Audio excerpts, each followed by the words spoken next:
Hi, இன்னைக்கு வந்து நான் சொரக்காய் ஒன்று வச்சு 1/2 கிலோ சிக்கன் செஞ்சு காட்டுறேன். வீட்டில் இருக்கிற மசாலாவே ரெடி பண்ணி வாங்க எப்படி பண்ணலான்னு பார்க்கலாம். தக்காளி ஒரு சின்னதாக தான் இருக்கு. ஒரு 5 தக்காளி போட்டிருக்கேன். ஜீரகம், சோம்பு 1 ஸ்பூனு, மிளகு 1 ஸ்பூனு, தனியா 1 ஸ்பூனு,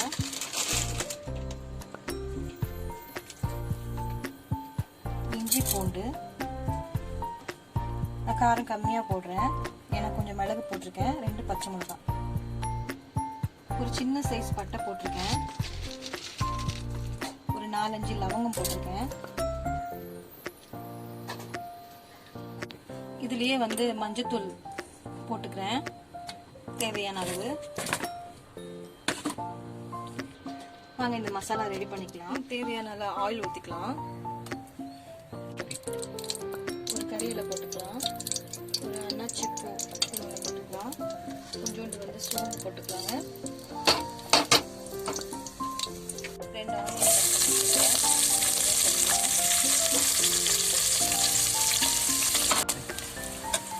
ஆனியன் லைட்டாக ஃப்ரை ஆகிடுச்சு. அந்த கட்டை சிக்கன் போட்டுக்கலாம். நம்ம கூடவே சிக்கனையும் போட்டுக்கலாம். வாஷ் பண்ணி வச்சுருக்கேன். நான் வீட்டிலே இந்த மசாலா ரெடி பண்ணி வச்சுருக்கேன். இதை நம்ம அது கூடவே ஆட் பண்ணிக்கலாம்.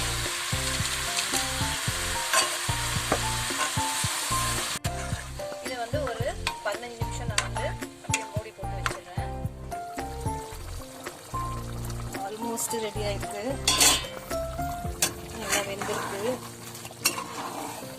நம்ம சால்ட் போட்டுக்கலாம். இப்போ தேவையான அளவு சால்ட் போட்டுக்கலாம்.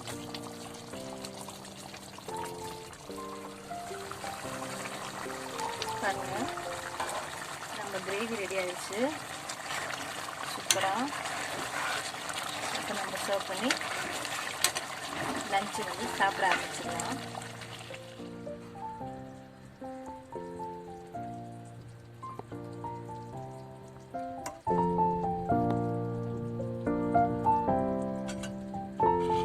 ரொம்ப நல்லாயிருக்கும். தோசைக்கு, இட்லிக்கு, சப்பாத்திக்கு எல்லாத்துக்குமே சூப்பராக சூட் ஆகும். நீங்கள் ஒரு வாட்டி இந்த மாதிரி ட்ரை பண்ணுங்கள் செஞ்சு.